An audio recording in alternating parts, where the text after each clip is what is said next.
जी Nepal HD television अब तपाईं सँगसँगै।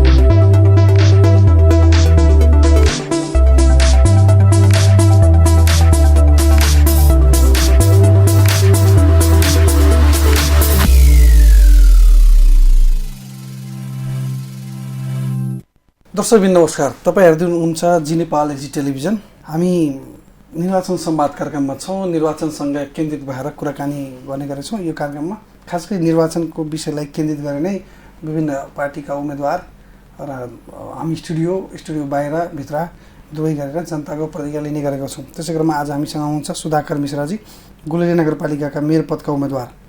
उहाँ जनता समाजवादी पार्टीका नेता पनि हुनुहुन्छ। स्वागत छ तपाईँलाई। धन्यवाद।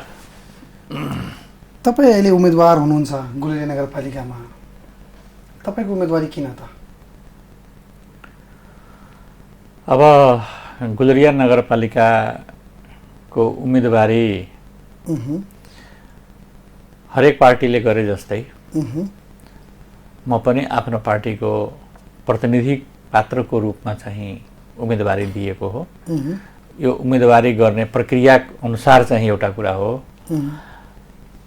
उम्मेदवारीको मुख्य आधार भनेको जनताको सेवा सुविधा हो र जनताको सेवा सुविधा जुन अहिलेसम्म पाइराखेको छैन त्यो पक्षलाई उठान गर्ने हो। जुन कुरा जनतालाई पाउनुपर्ने, उसको नगरपालिकामा बसेको जनताले जुन कुरा पाउनुपर्ने उसको नैसर्गिक अधिकार हो, त्यो कुरा पाउनबाट जनता वञ्चित छ। त्यहाँ शिक्षाको समस्या, स्वास्थ्यको समस्या, रोजगारीको समस्या इत्यादि समस्याहरू छन्। जुन समस्या टटकारो रूपमा देखिएको छ त्यो समाधान भइसकेको छैन। त्यसलाई उचित किसिमले समाधान गर्नको लागि समयानुकूल त्यसलाई परिवर्तन गर्नको लागि र त्यसमा वर्तमान अवस्था जुन छ त्यो अवस्थालाई अझ बृहत्तर रूपमा अगाडि बढाउनको लागि यो उद्देश्यले मेरो उम्मेदवारी चाहिँ दिएको हो। तपाईँले पार्टीको सिटलाई सुरक्षित गर्नलाई उम्मेदवारी दियो कि जनताको लागि उम्मेदवारी? जनताको लागि हो। पार्टी एउटा साधन हो। पार्टीको माध्यमले हामी आएको हो। जुनसुकै पार्टी एउटा साधनको रूपमा मात्र प्रयोग हुन्छ। जसले पनि उम्मेदवारी दिन्छ पार्टीको रूपमा वा स्वतन्त्र रूपमा, त्यस्तो अवस्थामा जसको पनि उद्देश्य भनेको जनता नै हो, साधन चाहिँ फरक हुन सक्छ। तर तपाईँले जनताले, गुलेरिया नगरपालिकाका जनताले किन भोट दिने त तपाईँलाई? के आधारमा तपाईँको उम्मेदवारी, तपाईँ के सोचेर जनताले भनेर उम्मेदवारी दिनुभयो कि पार्टीले भनेर उम्मेदवार भएको? यो यथार्थ कुरा गर्दाखेरि जुन वास्तविक अवस्था छ त्यो अवस्थाको मूल्याङ्कन गरेर अगाडि बढ्नुभयो भने जनताको हकहितको लागि हो। जनताको लाई राम्रो किसिमले सेवा सुविधा दिनको लागि पार्टी प्रतिबद्ध हुन्छ र पार्टीले कोही न कोही प्रतिनिधिलाई आफ्नो पठाउँछ भनेपछि गुलेरिया नगरपालिकामा जुन समस्याहरू छ त्यो समस्याहरूलाई समाधान गर्नको लागि, त्यसलाई सम्बोधन गर्नको लागि, त्यो अवस्थालाई विकास गर्नको लागि, त्यसको जुन अवस्था तत्काल छ त्यसलाई माथि उठाउनको लागि अनि चाहिँ त्यो हाम्रो उम्मेदवारी चाहिँ गएको हो। अनि निर्वाचित भइसकेपछि तपाईँ के गर्नुहुन्छ त गुलेरिया नगरपालिकाको लागि? पहिला पनि मेयर हुनुहुन्थ्यो, अन्य पार्टीका मेयरहरू हुनुहुन्थ्यो, उहाँले 5 वर्ष कटाउनु भयो। अब फेरि नयाँ निर्वाचन हुँदैछ। जनताले अपेक्षा गरे अनुसार काम भएन भन्छन्। कहीँ कता देशभरि नै चर्चा छ यो विषयको होइन। हरेक ठाउँमा, हरेक नगरपालिकामा सन्तुष्ट छैनन् जनताले। तपाईँहरू पनि त्यही पुगेर त्यही गर्ने हो कि? अब कुरा चाहिँ त्यो हुनु स्वाभाविक हो। अहिले पनि हामीले हेर्दाखेरि के छ भने कि विगतमा जुन राजनेताहरूले जुन काम गरे नगरपालिकाको भित्र त्यो कामले गर्दा जनता एकदमै राजनेताहरूप्रति, राजनीतिप्रति विक्षुब्ध भएका छन्। कुनै पनि पार्टीले राजनीति गर्छ भने उसको सिद्धान्त त खराब हुँदैन। सिद्धान्त खराब गर्ने पनि होइन। तर जो कार्यकर्ता जो त्यहाँ जितेर आउँछ उसको क्रियाकलापले गर्दा पार्टी चाहिँ बदनाम हुने गरेको छ। अहिले जुन अवस्था छ गुलरिया नगरपालिकामा, त्यो गुलरिया नगरपालिकामा चाहे त्यो शिक्षाको अवस्था होस्, स्वास्थ्यको अवस्था होस्, रोजगारीको अवस्था होस्, कृषिको अवस्था छ, यातायातको अवस्था छ, त्यो सबै क्षेत्रमा जो योभन्दा जस्तै कि मानौँ यो त पहिलो निर्वाचित सरकार थियो, योभन्दा पहिलाको जुन अवस्था थियो, जुन बेला 20 वर्षसम्म निर्वाचित अवस्था थिएन, त्योभन्दा पनि अवस्था चाहिँ तल गयो। त्यस कारणले त्यो सबै कुरा उठान गर्नको लागि, शिक्षाको अवस्थामा सुधार गर्नको लागि, स्वास्थ्यको अवस्थामा सुधार गर्नको लागि, रोजगारी जुन अवस्था छ, रोजगारीको एकदमै कुनै विकल्प नै देखिएको छैन नगरपालिका भित्रमा, त्यो त्यसका विकल्पहरू ल्याउनको लागि, हाम्रो जुन जीवनका आधारभूत कुराहरू छन्, बेसिक कुराहरू छन्, ती बेसिक कुराहरूलाई उठान गर्नको लागि पनि हामी चाहिँ आएको। तपाईँ अस्ति घोषणापत्र पनि आफ्नो सार्वजनिक गर्नुभयो पत्रकार सम्मेलन गरेर, के छ त्यस्तो विशेष, के छ अन्य पार्टीभन्दा तपाईँको घोषणापत्रमा के फरक छ र? जनताले कुन एजेन्डालाई समातेर तपाईँलाई भोट दिने? किनभने अहिले प्राय जनताको भनाइ के छ भने यही कार्यक्रममा हामी जनमत लिँदैछौँ जनताको बिचमा गएर, सबैले भन्छ पार्टी भने व्यक्ति रोज्छौँ अधिकांशले, भनेपछि तपाईँलाई किन भोट दिने? के एजेन्डा तपाईँको घोषणापत्रमा के यस्तो कुरा छ कि तपाईँले त्यो भोट दिने जनताले कि तपाईँलाई? यसमा अब हामीले अस्ति भर्खर चाहिँ घोषणापत्र जारी गर्यौँ, हामी एउटा विषयवस्तु उठान गरेका छौँ। जस्तै कि शिक्षाको अवस्था हेर्ने हो भने गुलरिया नगरपालिकामा अहिलेको अवस्थामा करिब 69% जनता मात्रै साक्षर छन्। त्यो साक्षरता प्रतिशतलाई 100% पुर्याउने हाम्रो एउटा पहिलो उद्देश्य हो। चाहे त्यसलाई जुन एज ग्रुपका व्यक्तिहरू छन् त्यसलाई त्यस्तै किसिमको शिक्षा दिएर जसरी भए पनि साक्षरतालाई 100% पुर्याउने। अहिले पनि माध्यमिक शिक्षासम्म हाम्रो संविधानमा माध्यमिक शिक्षासम्म सरकारको वचनबद्धता छ कि शिक्षा चाहिँ फ्री हुनुपर्छ, तर अहिलेसम्म हुन सकेको छैन। त्यसलाई हामीले पूर्ण रूपले माध्यमिक शिक्षा जुन हो त्यसलाई चाहिँ निःशुल्क गर्ने भन्ने हाम्रो एउटा घोषणापत्रमा छ। सबभन्दा महत्त्वपूर्ण कुरा के छ भने कि जुन शिक्षाको अवस्था छ, विद्यालय शिक्षाको जुन अवस्था छ, सरकारी सामुदायिक विद्यालयको जुन शिक्षाको अवस्था छ, त्यो शिक्षा प्रति जुन एउटा आम जनताको जुन नैराश्यता आएको छ कि त्यहाँबाट उत्पादित हुने विद्यार्थीहरू राम्रो किसिमको पढाइ भइरहेको छैन वा त्यसमा जीवनोपयोगी किसिमको क्षमताको विकास भएको छैन, त्यसमा सिप वा दक्षताको विकास भएको छैन, त्यसलाई हामीले सम्बोधन गरेका छौँ कि त्यो कुराहरूलाई हामी उठान गर्छौँ। र अर्को महत्त्वपूर्ण पक्ष चाहिँ शिक्षाभित्रै हामीले के लिएका छौँ भने कि हामीले प्राविधिक शिक्षा जुन सिपयुक्त शिक्षा हो जसले भोलिको दिनमा रोजगारी सिर्जना गर्छ, त्यो शिक्षालाई हामी बहुप्राविधिक शिक्षालयको स्थापना गर्छौँ, जसको माध्यमले जस्तो किसिमको नगरपालिकाकै माथा हुन्छ, नेपाल सरकारकै माथा हुन्छ, जस्तो किसिमको चाहिन्छ व्यक्ति छ त्यसलाई कुन किसिममा इन्ट्रेस्ट छ त्यसको इन्ट्रेस्ट अनुसारको शिक्षा चाहिँ दिएर त्यसलाई रोजगारी चाहिँ बनाइन्छ। यो शिक्षा क्षेत्रको कुरा मात्रै मैले गरेँ। अर्को छ हाम्रो स्वास्थ्यको कुरा। स्वास्थ्यमा चाहिँ के छ भने कि एउटा सबभन्दा सामान्य कुरा के छ भने कि जो शिक्षित व्यक्ति छ उसको स्वास्थ्यप्रतिको जुन धारणा छ त्यो सामान्य शिक्षित व्यक्ति जुन छैन उसको स्वास्थ्यप्रतिको धारणा फरक हुन्छ। यसले गर्दा यदि सबै व्यक्ति शिक्षित हुन्छ भने स्वाभाविक रूपले उसको स्वास्थ्यको अवस्था पनि राम्रो हुन जान्छ। सामान्य एउटा स्वस्थ रहने तरिकामा एउटा सबभन्दा बुझ्ने कुरा के छ भने व्यक्ति साक्षर हुनु पर्यो, पढे लेखेको हुनु पर्यो, उसलाई आफ्नो स्वास्थ्यको बारेमा धेरै कुराहरू थाहा उस्तै पनि भइरहेको छ। हामीले के गर्छौँ भने कि जुन स्वास्थ्यको अवस्था छ अहिलेसम्म कुनै पनि स्वास्थ्य चौकीबाट एउटा नेपाल सरकारकै आएको छ जुन हाम्रो स्वास्थ्य बिमाको कुरा, त्यो स्वास्थ्य बिमा पनि गुलरिया नगरपालिकामा बहुत थोरै व्यक्तिले गराएका छन्, जसले गर्दा नेपाल सरकारले दिएको सुविधाबाट पनि वञ्चित छन्। जस्तै कि 1 लाखसम्मको फ्रीमा चाहिँ जुन स्वास्थ्य उपचार हुन्छ त्यो पनि गर्न सकिरहेका छैन। धेरैलाई त जानकारी पनि छैन कि स्वास्थ्य बिमा के हो, प्रचार प्रसार भएन। हजुर। त त्यस कारणले जो एकदमै निम्न वर्गका जसको आयस्रोत छैन त्यस्तो व्यक्तिलाई नगरपालिकाले नै नगरपालिकाको माध्यमले नै त्यसलाई जीवन बिमा गरिदिएर उसले पनि 1 लाख रुपियाँसम्मको स्वास्थ्य त्यसको पैसा जुन स्वास्थ्य बिमाको जुन केही पैसा तिर्नुपर्छ त्यो नगरपालिकाले तिरेर त्यसले पनि स्वास्थ्य सुविधा पाउनु पर्यो भन्ने किसिमको एउटा चाहिँ भन्छ उहाँहरू पनि सेवा पाउन हजुर। सक्नुहुन्छ। अर्को चाहिँ जुन वडा स्तरीय जुन स्वास्थ्य चौकीहरू छन् त्यसमा चाहिँ नियमित रूपले औषधि पुगिरहेको छैन, जनताले औषधि पाइरहेको छैन। जतिवटा औषधि निर्देशिकामा तोके अनुसारको औषधि पनि उपलब्ध हुन नसकेको अवस्थामा त्यसको लागि पनि छुट्टै व्यवस्थापन गरेर त्यो जनताले जुन औषधि पाउनुपर्ने हो, जुन डाक्टरको सेवा पाउनुपर्ने हो त्यो वडा स्तरीय अस्पतालमा पनि मेडिकल अफिसरको व्यवस्था गरेर जनतालाई स्वास्थ्यको अवस्थालाई त्यसरी चाहिँ सम्बोधन गर्नेछ। भनेपछि तपाईँको अर्को चाहिँ मेरो प्रश्न के हो भने देशभरि गठबन्धन छ, गुलेरिया नगरपालिकामा गठबन्धन छैन तपाईँको पार्टीले। 5 दलीय गठबन्धन बाहिर तपाईँ हुनुहुन्छ त अहिले गुलेरियामा, तर तपाईँको पार्टी त भित्रै छ। तर गुलेरियामा किन चाहिँ गठबन्धन भएन के कारणले भएन?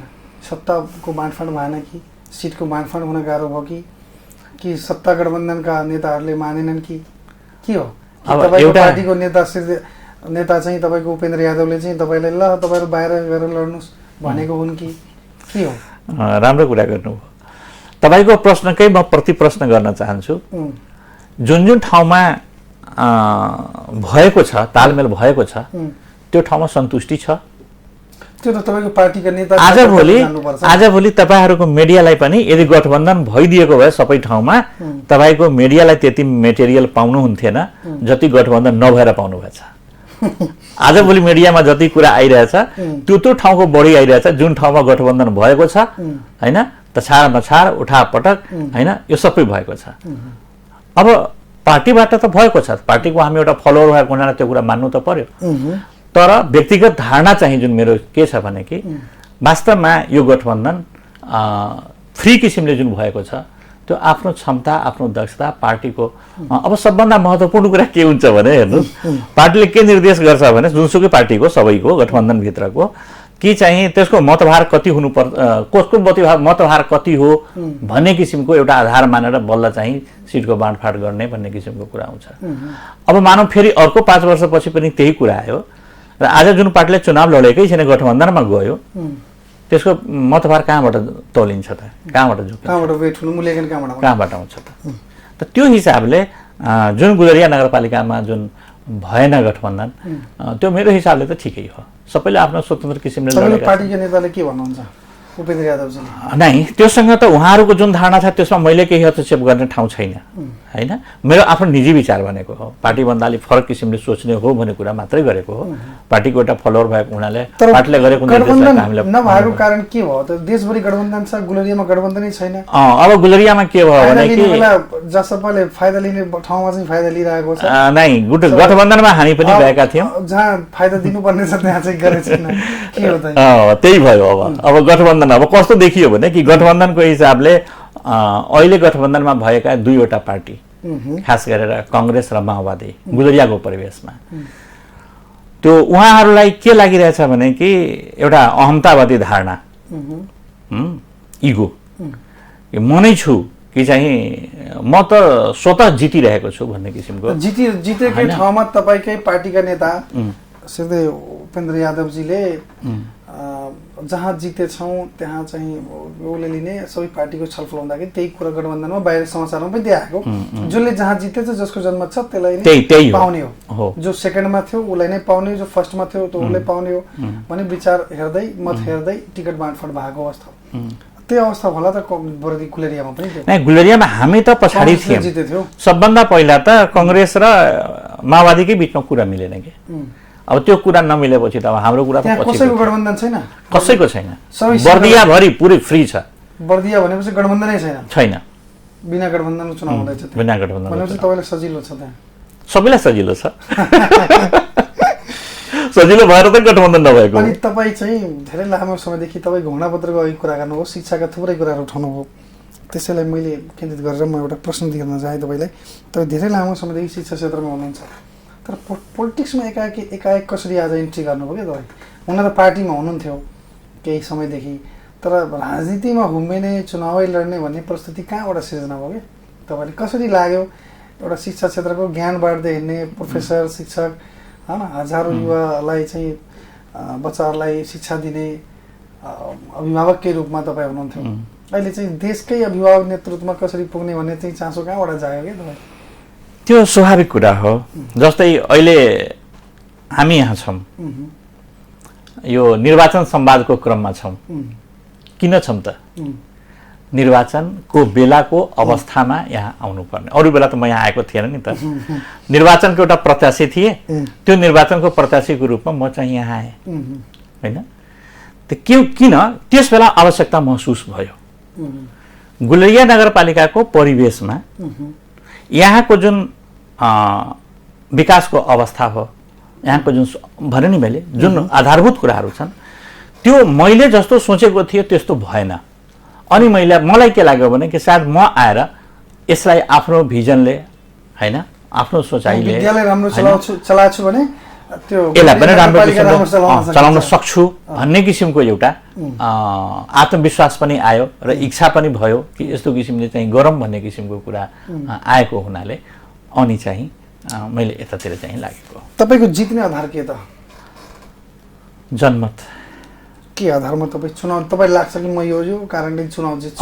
किनभने म अहिलेसम्म गुलरियामा आफैले भन्न त भएन, जनताले मूल्याङ्कन गर्ने हो, तर जुन काम मैले गुलरियामा गरेको छु त्यो मेरो आधार हो कि मैले केही विकासका कामहरू गरेको छु। जस्तै विकासको काम भन्नुहुन्छ भने सबभन्दा पहिला त मैले शिक्षा क्षेत्रमै बसेर 28 वर्षसम्म सेवा गरेँ बर्दियामै।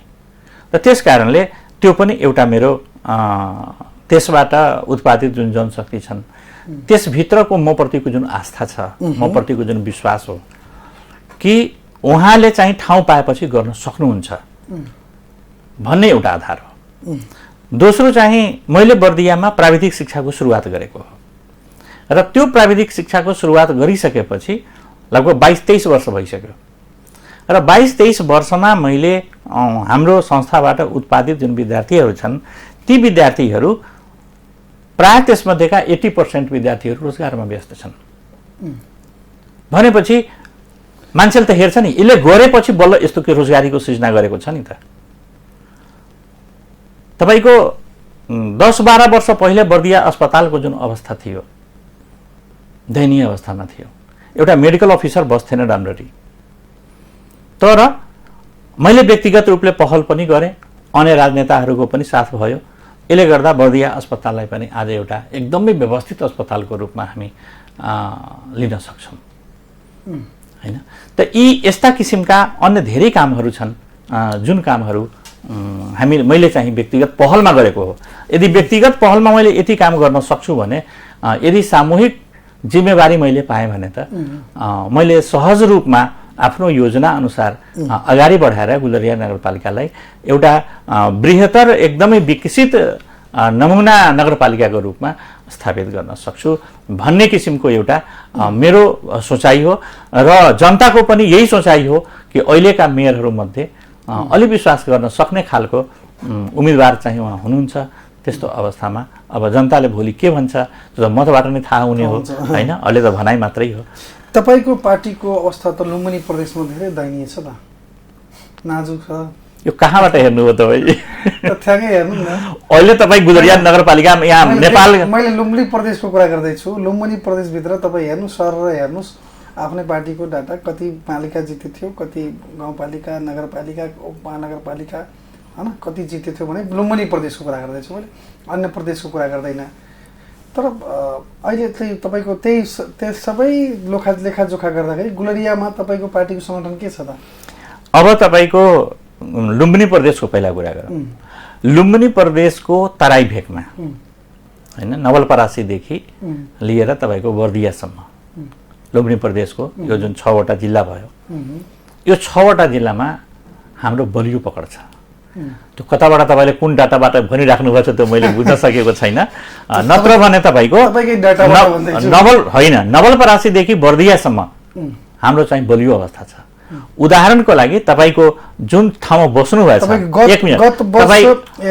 गत 5 वर्ष अघिका कुरा गर्ने हो भने स्थानीय निर्वाचनमा गुलेरियामा कतिजना चुनाव जित्यो त तपाईँको पार्टीबाट? गुलेरियामा हामीले हाम्रो पार्टीबाट 2 जना सदस्य मात्रै जितेका हुन् हैन। भनेपछि अहिले चाहिँ तपाईँको जहाँ तपाईँ नेपालगञ्जमा बसिराख्नु भएको छ, विगत 10 वर्षदेखि त हाम्रै पार्टीले संसदमा जितिराख्नु भएको छ नि। अहिले पनि कन्टिन्यू जितेको कन्टिन्यू हैन। अहिले चाहिँ पनि तपाईँको यदि गठबन्धन नभएको भए अहिले पनि हाम्रो मेयरमा प्रमुख प्रत्याशी हुनुहुन्थ्यो र उहाँ जित्नुहुन्थ्यो भन्ने किसिमको पनि कन्सेप्ट हो।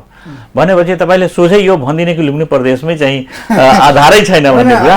मैले के आधारले भनेको भने तपाईँको जति तपाईँको जन्म देख्नुपर्ने वास्तवमा जसपा चाहिँ कमजोर छ लुम्बिनी प्रदेशमा भन्ने देखेको विगतमा पनि देखिएको आयो। मतको आधारमा मैले कुरा गरेको छु, पार्टीको आधारमा कुरा गरेको छैन। जनताको मतको आधारमा कुरा गर्ने भने तपाईँ लुम्बिनी प्रदेशको मत उठाएर हेर्नुहोस्, काङ्ग्रेसको हेरेर हेर्नुहोस्, एमालेको हेर्नुहोस् होइन, अनि तपाईँ राप्रपाको हेर्नुहोस्, अनि तपाईँ आफ्नो हेर्नुहोस्, लगायत पार्टी दलहरूका डाटा हेर्नु भने त तपाईँको त्यति अवस्था छैन। त्यो मतको आधारमा मैले कुरा गर्दैछु, कमजोर अवस्था। तर अहिले जस्तो भए तापनि अब अहिलेको अवस्था के छ गुलेरिया बर्दियामा तपाईँको? अब मतको हिसाबले कुरा गर्नुहुन्छ भने लुम्बिनी प्रदेशको पहिला कुरा गर्दाखेरि तपाईँले 6वटा जुन पहाडी जिल्ला छ त्यसमा हाम्रो सङ्गठन कमजोर छ, त्यसमा म मान्छु। तर 6वटै जुन हाम्रो तराईका जिल्ला छन् त्यसमा हाम्रो अरू पार्टीकै हाराहारीमा छ सङ्गठन। तपाईँहरू त राष्ट्रिय पार्टी हो त हो।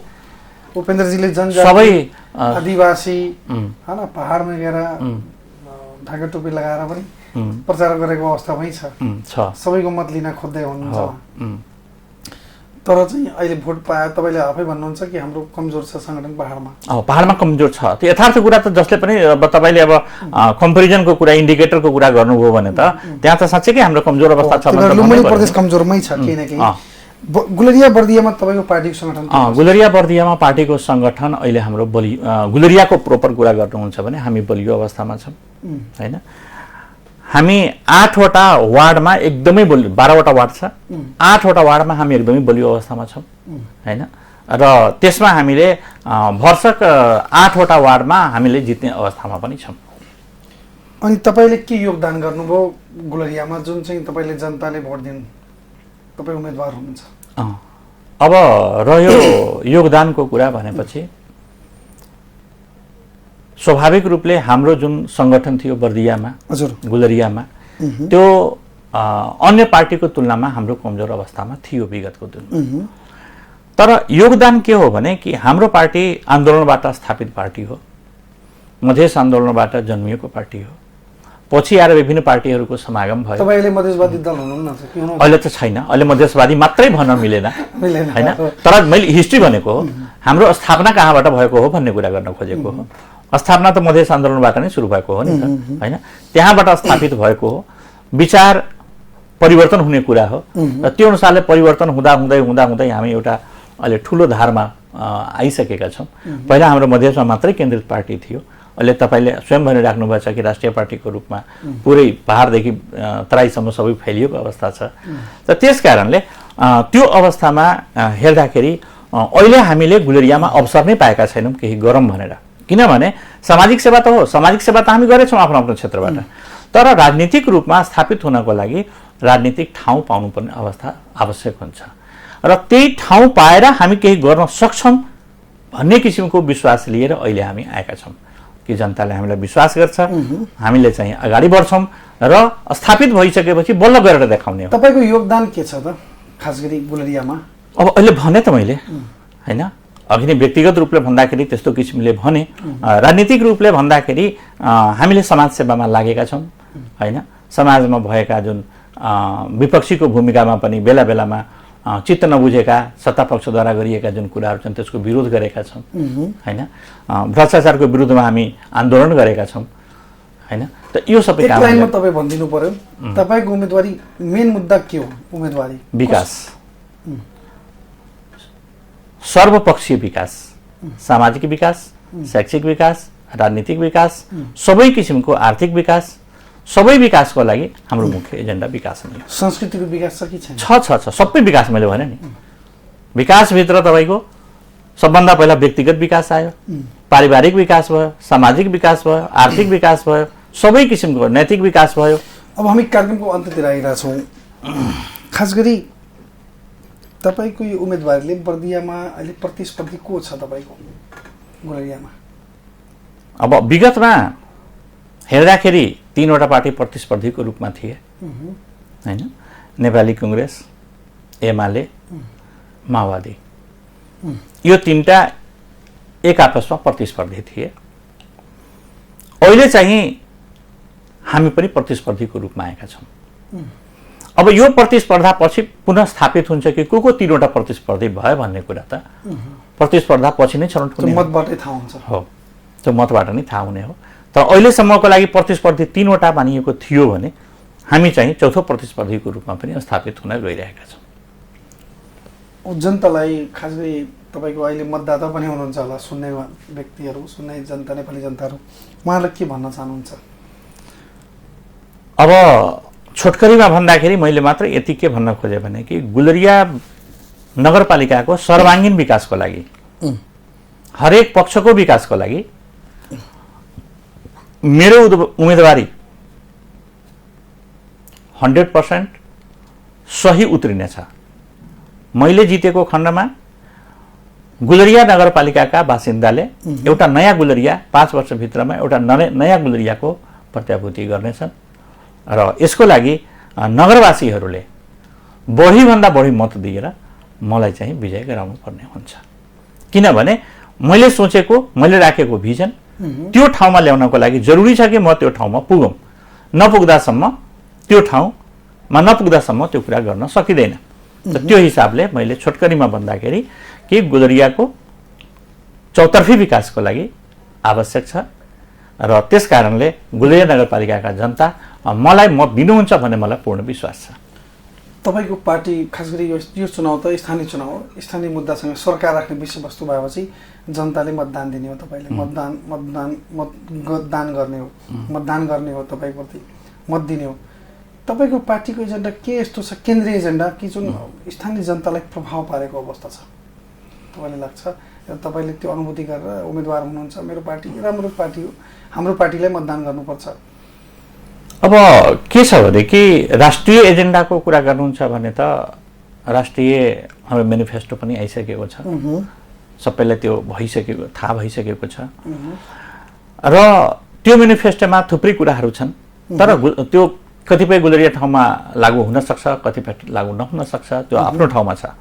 तर अब जस्तै कि तपाईँको जनताको आधारभूत कुरामा जस्तै कि विद्युत भयो, हामीले चाहिँ 30 युनिटसम्मको जुन विद्युत हो त्यसको महसुल चाहिँ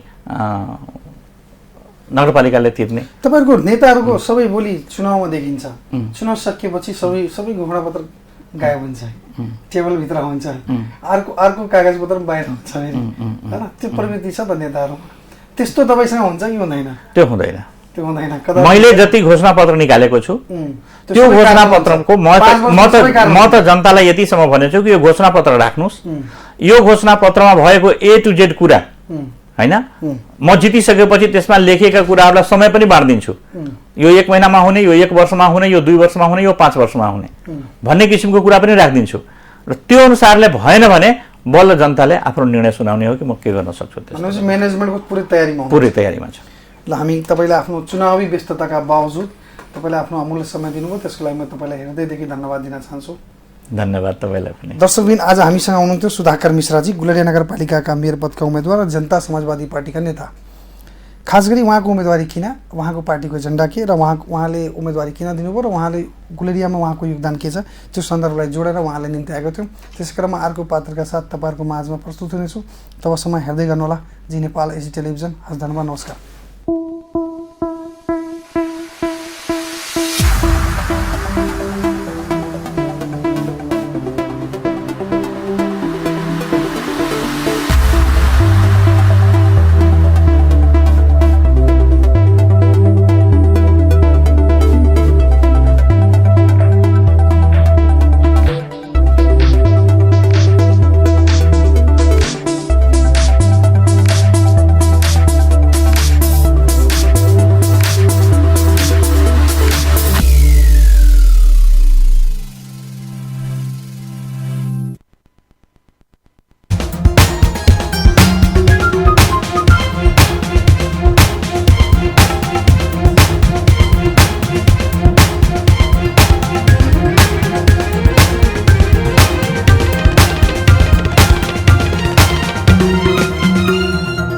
जी नेपाल एचडी टेलिभिजन अब तपाईँ सँगसँगै